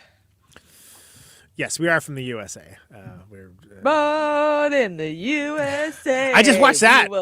I just watched Nebraska. Yeah. It was good. Yeah. It was good in the music biopic Industrial Complex. Thank you. I'm so surprised all the Freehold shit they showed. I was like, my mom was like, look. And I'm like, yeah, I know, Mom. All right, original song. AKA the Diane Warren category. Who will Diane Warren movie? That's what Forrest and I were talking about last night. She has her own fucking movie about how she has to get nominated for an Oscar every fucking year, guys. Well, it was what I was about to talk to in the next sentence, which is say, will Diane Warren lose again with her own movie being the one that's nominated? And that's the big question, right? And maybe. Yeah. The answer, maybe. K-pop Demon Hunters, everyone loves this shit, so okay, fine. I Lied to You. Great. Sinners. Oh, they better perform that at the Oscars. Oh man, you know how hard that would go with people dressing up as generations of African American. Oh my God, that would go so hard. Train Dreams. The Nick Cave song from Train Dreams. Wonderful. Absolutely fantastic. I don't know what Viva Verde is. What is that? Yeah, we were talking about that yesterday. We didn't. Viva la Vida. It's a Coldplay song. I know. I'm being serious. Does anybody know what this is? Like, I never even heard of this. Yeah. I literally yesterday we were going. I don't know what the fuck this is. I am a songwriter. Ultimately, this is my category. You don't know more so a than song. score. I don't fucking know what this is.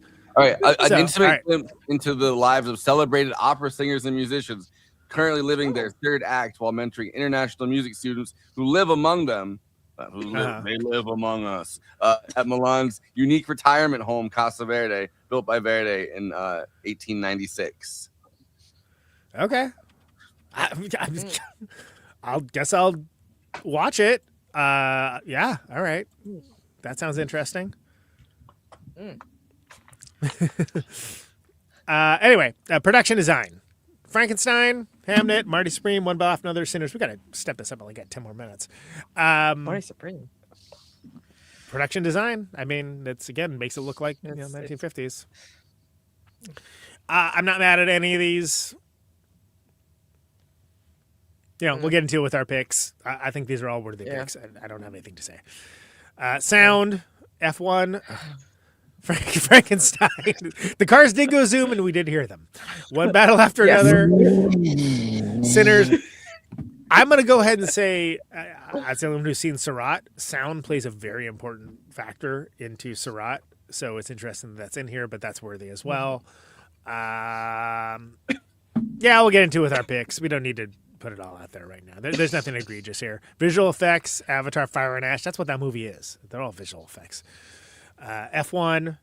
Okay. Jurassic World Rebirth. Forrest was like that came out this year? What is that? Oh yeah, that was Jonathan Bailey. That's what made him plus the Wicked movies made him the top grossing actor of the year. But like they found a way to make dinosaurs boring. When one of the dinosaurs is canceled for sexual assault, CGI. He must rebrand as Jurassic World rebrand.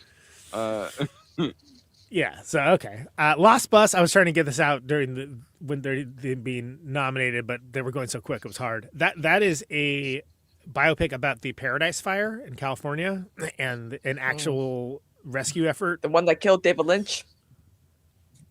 No, that is Southern California. Paradise is in the foothills. Oh. So this is a different California fire tragedy, but it's a kind of a rescue mission kind of thing, and it this one is been championed by why can't I think of her name? And the answer is because it's really freaking early. It was produced by Jamie Lee Curtis.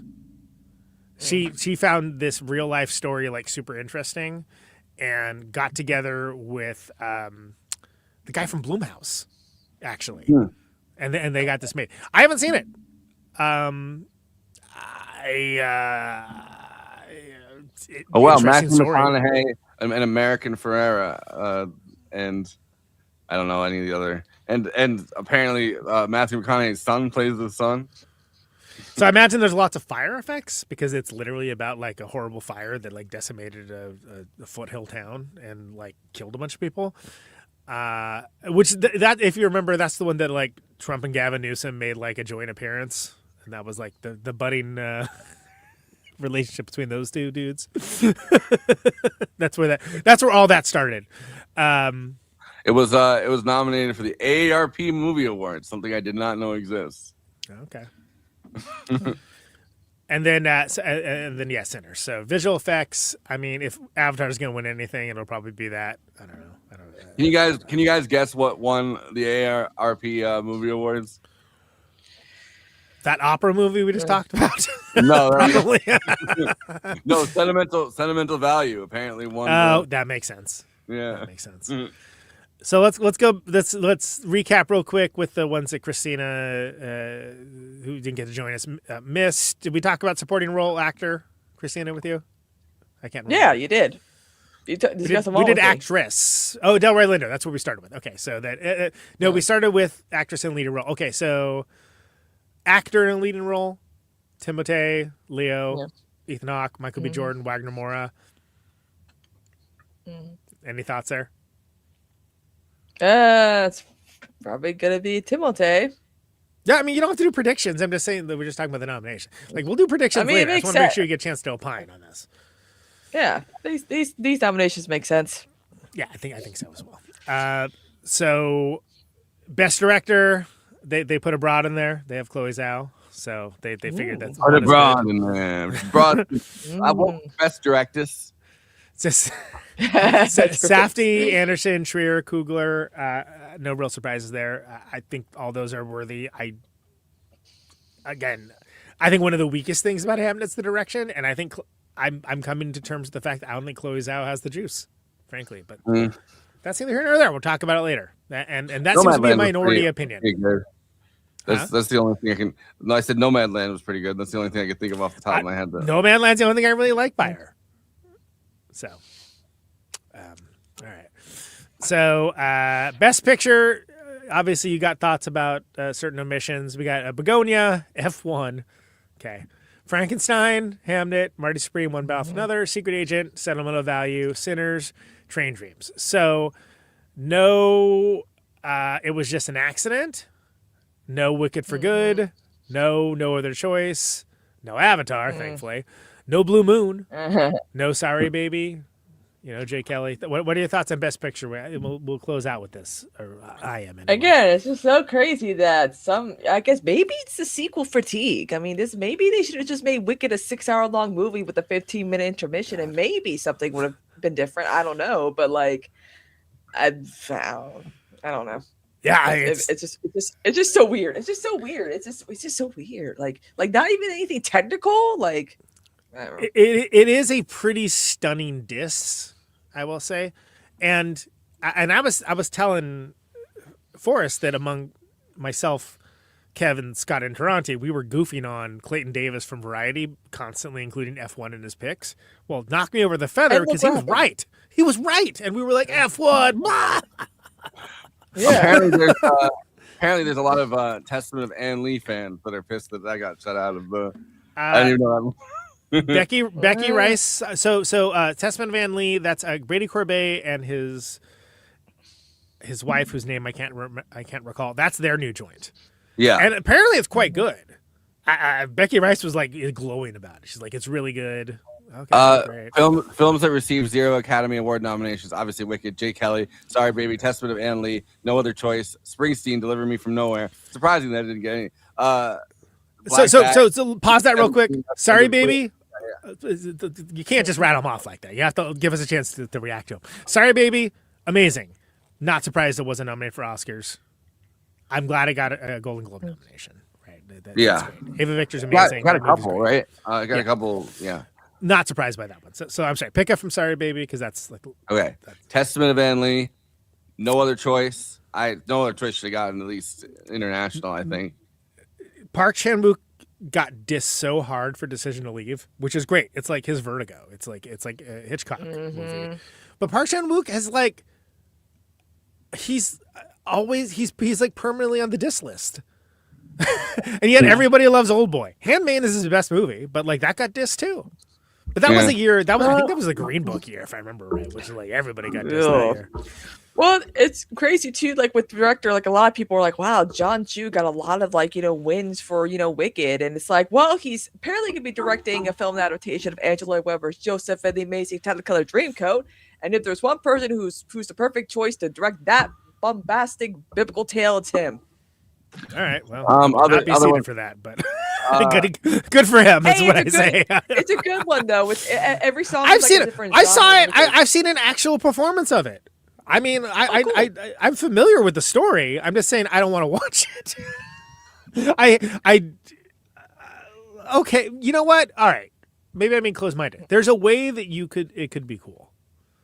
But it's extremely not for me. I don't like the fucking Bible, and I don't like fucking musicals. So other than that, You don't like Jesus Christ Superstar? You Judas. I'm not saying I don't like all musicals. I would rather watch him redo Jesus Christ Superstar, frankly, which I think is good but flawed.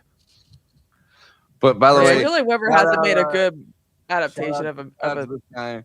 I forget my mom said you go to bed now. Well, thank you guys. I appreciate you spending time with us. Yeah. You can watch any of our shows where we cover movies in a long form pieces, long term discussion on this channel, both Oscar nominated and otherwise.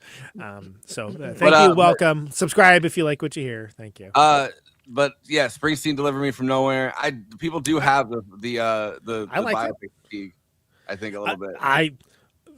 I'm the first one. I think in my review for that and Song Sung Blue, I started with In the Biopic Industrial Complex.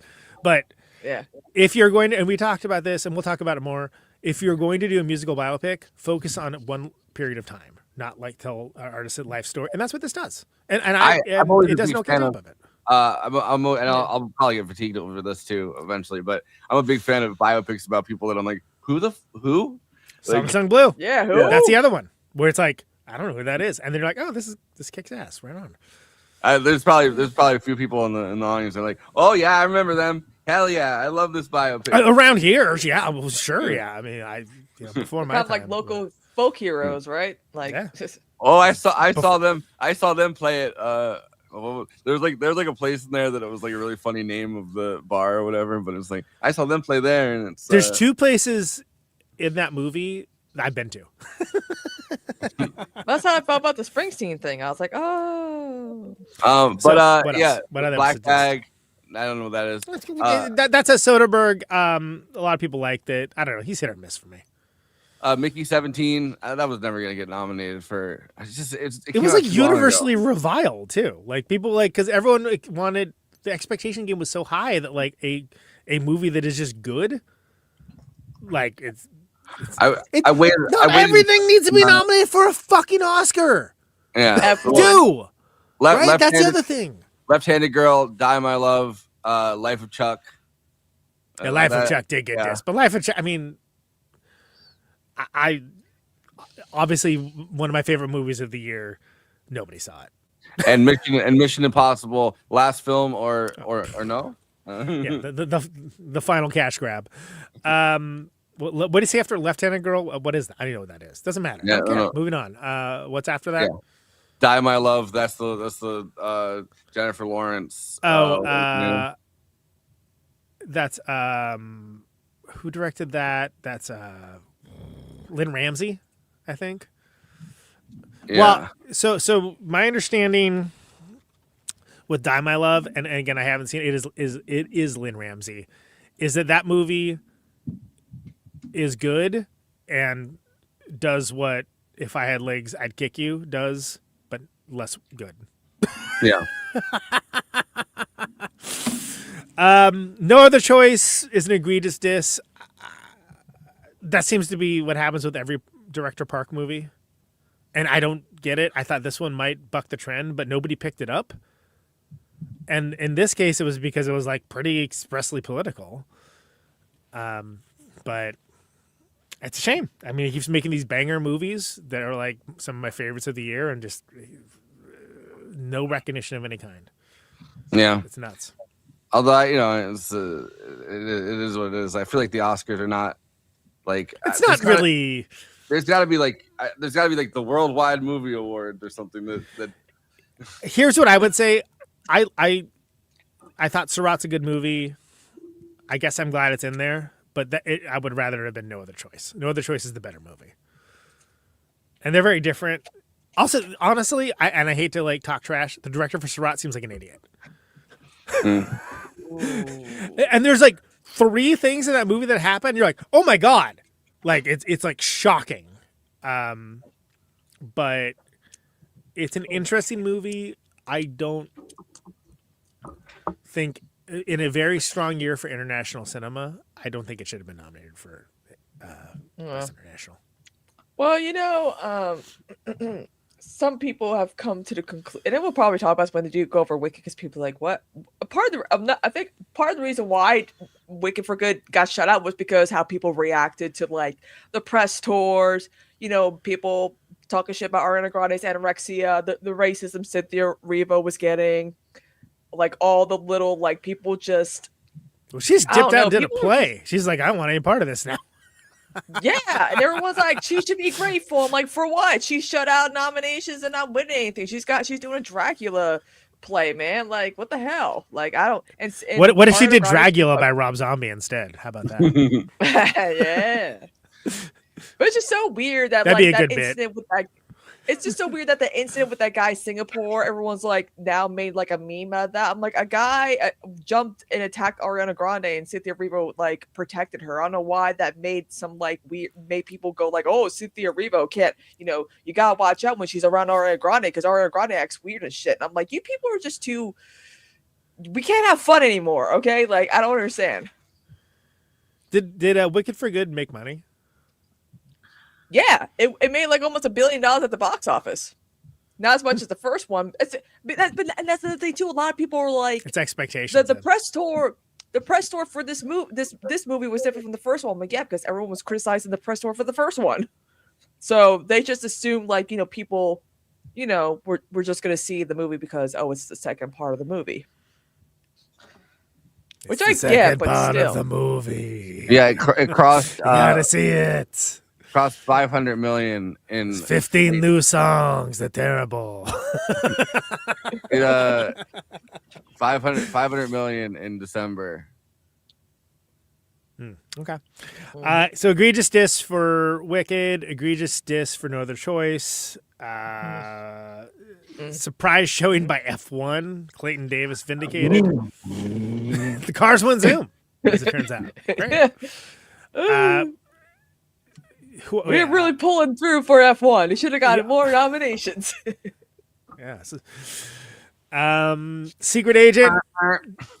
Good showing. We'll talk about it when we do our predictions, but I feel like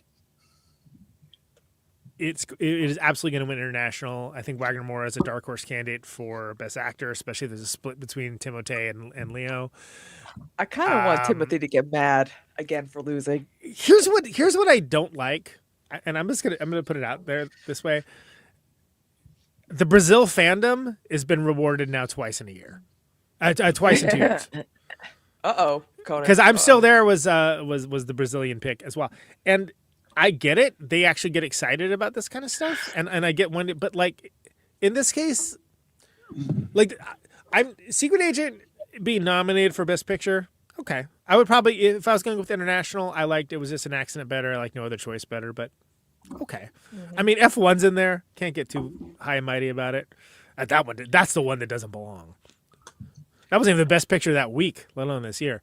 But I feel like, yeah, one of the things that does not belong. Yeah, I mean, it's yeah. so I feel like there's now going to be a Brazil. What's happening to our logo? Oh my god! So I feel like there's now going to be We're being rewarded once again. there's going to be a Brazilian slot now in international. Yeah. Just Every like how year. there's like a European slot, right? And then there's sort of like a vaguely Asian slot that's either going to be Japanese or Korean. Yeah. I feel like there's going to be a Brazilian slot now. Well, it's like every year Diane Warren has to get nominated for Best Right, Original exactly. Song. It's a Diane every Warren year Brazil has to the get only- nominated for Best International. That's Yeah, like, with that one, it's literally just a person that never wins. She's a Susan Lucci of that category. If she doesn't win for her own movie, pack it the fuck in. You know what I mean? And she won't. She's going to lose to K-pop Demon Hunters. That's what's going to happen. I mark my words. Why set her up for disappointment? they got to team up. I think Diane Warren and K-pop Demon Hunters got to team up. They got to hunt the demons together. Is that that's the only category? Like, I'd be pissed if I was a musician or like a composer or something that works in movies, because it's like that's the only category that seems to have a gag nomination. Yeah. I mean, I am pissed at it, and I'm just annoyed because it's like, honestly, Heresy, Diane Warren isn't very good. Sorry, I understand why everyone loves her and everyone respects her, but like, I don't. Wow, I'm sorry. Conan was like, fuck that award. I know. I'm gonna kill my industry chances. Flamin' Hot. I'm sorry. Did you hear that garbage? The fucking Cheetos movie? Yeah. Fuck off. Oh, she wrote "Rhythm of the Night" by the Barge. Yeah. Wow. Yeah. So There is there good stuff she's Yeah. written? Sure. And there's way more garbage. Kiss has a better hit ratio. We're getting a response from Diane Warren right now. Oh, wow! Why would you do that, Diane Warren? But I love that they made a documentary that she wrote a song for, so she should get nominated and win, and she is going to get bodied by checks notes K-pop Demon Hunters. Let me see. Something. Amazing. Yeah, but she's not the only one this season that's gotten it's gotten bodied by it's a K-pop force. She's been nominated 16 times for an Academy Award. I Jesus think Christ. they This is Forrest. This is where we need the. That's what the money is for. We need. That's what the money is for. That's what the money's for. She's won there's gotta be. 28 times. Though. I do like enough. you cross out money. That's what the Oscar is for. Sure. But no, I feel like the F1 and K-pop Demon Hunters got to go head to head. So we get like one of them has Like, to is it in a fight? One of them has to go. Maybe you run over those kids. Right. Yeah. You run over those kids from the K-pop Demon Hunters. There you go. So people are talking about Paul Mescal being left out as a diss. No, He's not even a strong contender. I mean, it's not like Ariana Grande in like fucking Wicked for Good. I mean, in my opinion, she should have just been a leading nomination because again, it's her movie. all right. Well, we're not talking about Ariana fucking Grande. We're talking about Paul Mescal. And for Paul Mescal, I don't never thought of that as an Oscar nominated performance. On the fact that everyone loves Hamnet. Like, and not me, but everyone. Is everyone in the room with us right now, Conan? Dude, people love that movie, and it's like me and Scott and Toronto and are that are like nope, and everyone else is. It's great, 5 stars. I'm like, is it? But here's the deal. Even if you're talking about performances, Buckley, not my pick, but I get it. I get why that's there. Paul Mescal, I like a lot. Horrible in Gladiator too, but like miscast. That is not. For the amount of performances this year, Delroy Lindo is such a better choice. Like, people are like mad about it. Like, Paul Mescal is like 27 or something. Like, he's got a long career ahead of him. It's gonna be fine. And even he's probably Cillian not Murphy's bad. mentoring him. He's fine. He's fine. Yeah, it's gonna be okay. It's gonna be okay. I like how they gave Diane Warren an Academy honorary award. Like, I know. They're gonna give her the what was it? The Tyler Perry one, the good guy award. You know what's interesting? You know, a lot of people are bitching about Sinners. They're like, I mean, they're like, it's not a top tier movie. It's good to horror. I'm like, first of all, shut up.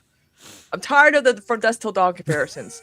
Second of all, y'all clan. Look, I love the movie. That? It is to a certain degree elevated from Dusk Till Dawn, but I say that as a compliment, and that it does improve upon that. So I get, but it's like, also it's not like unfair to say that. I mean, let's be real, and I'm saying that as like it's my top 3 movie of the year.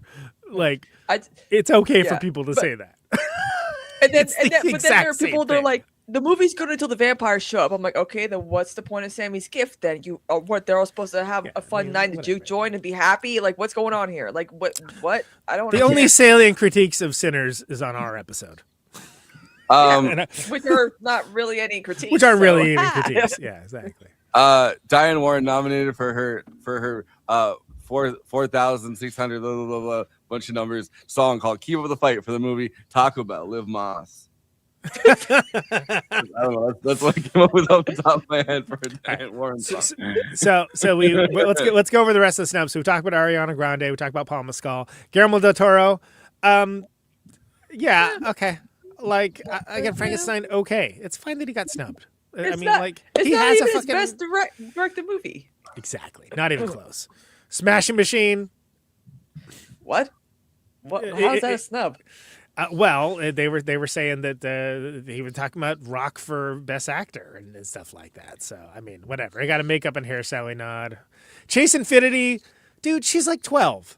It's okay. Yeah, Everyone she'll have her time. Yeah, but Haley Steinfeld got nominated when she was like 10 for Yeah, and Haley Steinfeld was astounding in that role, and Chase Infinity was okay in a movie of a cast that had like 5 of the best performances of the year. And Chase Infinity never should have been in that category, and it was like Oscar fever that like had her be in there. And this is why honestly, they need to bring back the juvenile Oscar. Right? right. Is that no? That was just Presented by Juvenile. that was just a thing to get Harvey Weinstein's next victims or whatever. Oh, no, I thought you were gonna say that was just a thing to get Leonardo DiCaprio's next girlfriend. That's what the juvenile Oscar is for.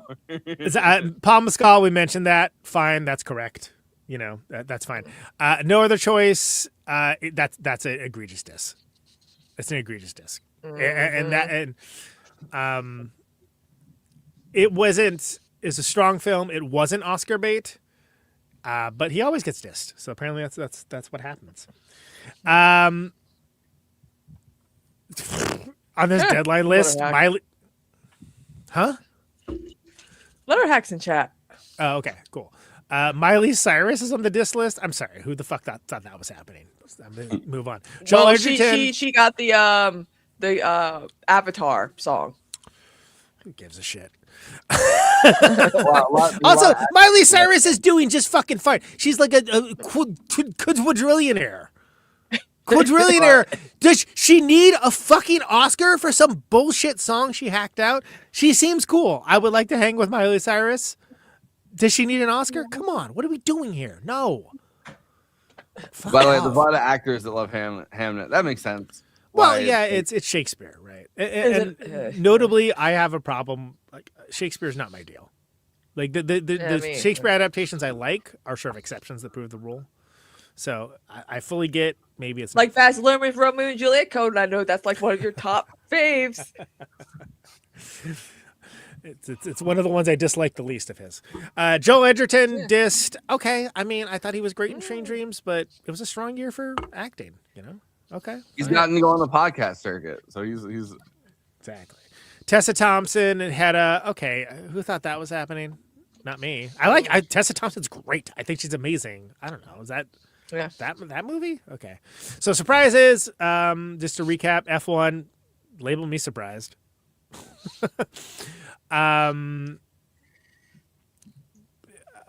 They're saying Stellan Skarsgård was a surprise. I'm sorry. Did you see Sentimental Value? That's not a surprise.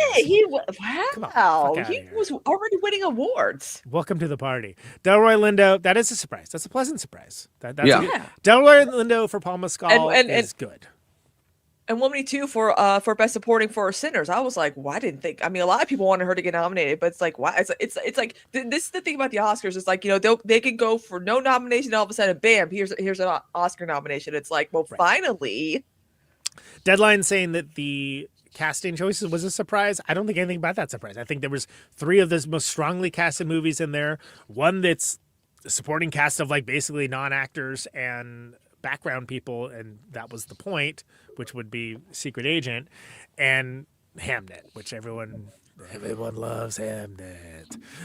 But Except for us, we are an anti-Hamnet podcast. well, I mean that's just my opinion. Maybe you guys are gonna love it. I don't know, but like I've seen it. It's don't. fine. It's my Oscar villain for this year. Again, I'm Which is not to say, like it- Amelia Perez was our yeah, Oscar yeah. villain It's last not like an year. Amelia. It's That again, got nominated. Never mind.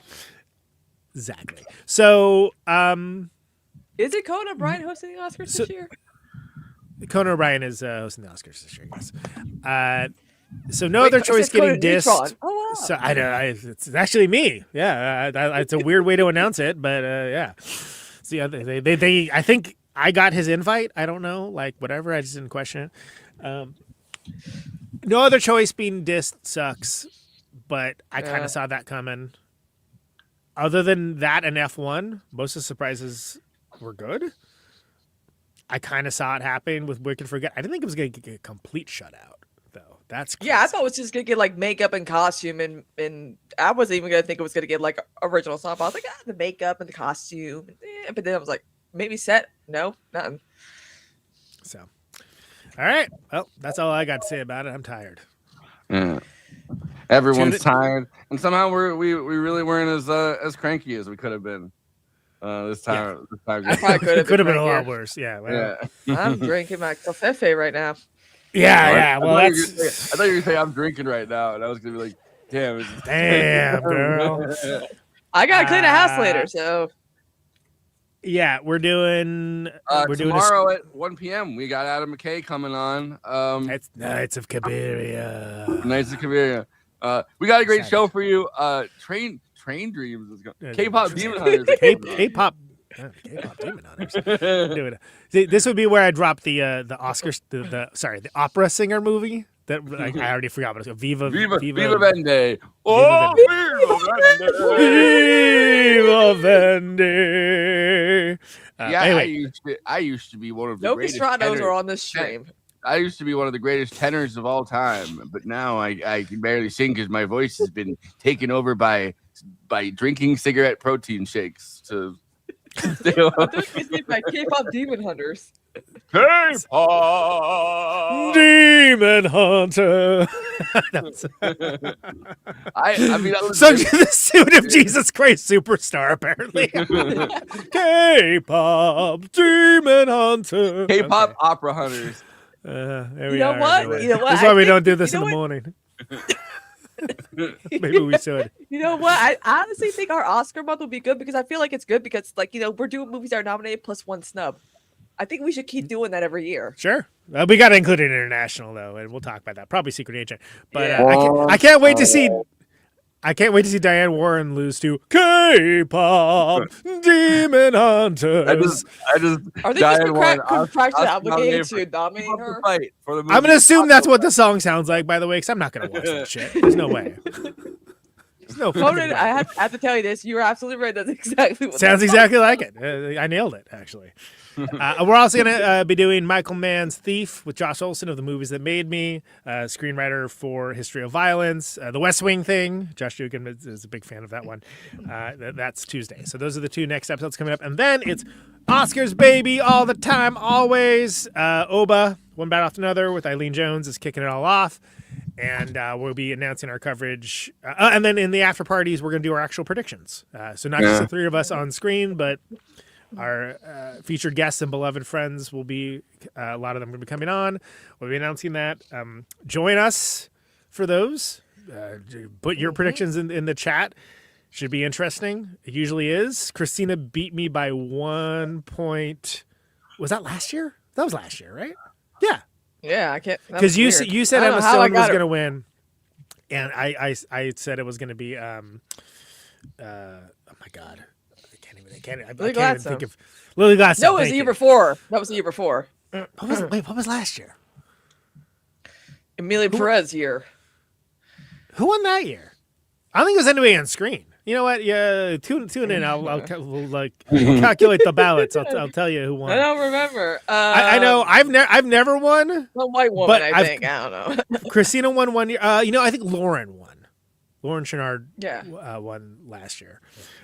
Close without going over. Price is Right rules. Who will win this year? I don't know. I barely know who won last year. Why are you asking me questions? It's early. Thank you. K-pop Demon Hunters. They're gonna have to go up against the unstoppable Diane Warren's Taco Bell Live Moss the movie. So anyway, like and subscribe for the love of fuck. And 1 p.m. Eastern time. Crazy early tomorrow. Noon at Tomorrow. Central time, 10 a.m. Pacific time. Mountain time isn't the thing. That's my new conspiracy theory. Mountain time doesn't exist.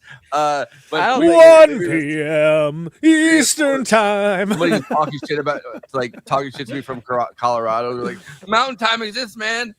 Get used to it, man. So we're gonna be talking to Adam McKay. That's gonna be good. And then the Josh Olson. If it doesn't snow so much that Then, How long are you gonna do Say, this live show? Cody, you might have to do this by yourself.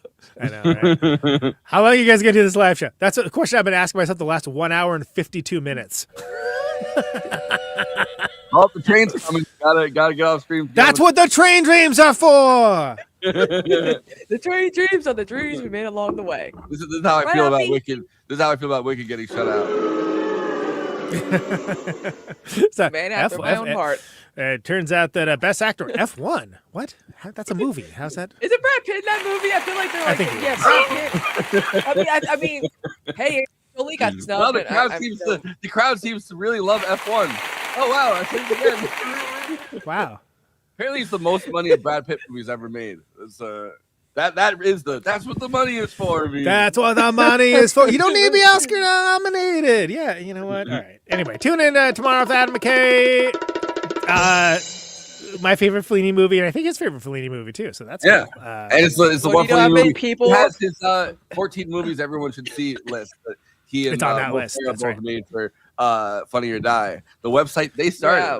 You know. So we're, Yeah, it's a when little, I was telling people about that, they're like, "I love that movie." yeah. It's cool that we're doing that in Thief. So we're going deep on like the film history for 2 episodes before we do like contemporary with all the reasons. Before we do, you like black girls? I love them. Apparently, you can't do the green girl meme anymore since Wicked got snubbed. You like award season? I love it. That's what the Oscars are for. All right, I'm going. I like I'm that out of here. there's one category that it's made a lot of money. And you can, that's what the money is for. And then one they get a lot of Oscars. That's what the Oscars are for. I'm getting out of the chair. I'm gonna start walking that way. Show's All over. right. See you Yeah. tomorrow. Hey, Oh, guys, see ya the trains are. tomorrow. Oh, trains coming into the station. Yeah, that's my train. I gotta go.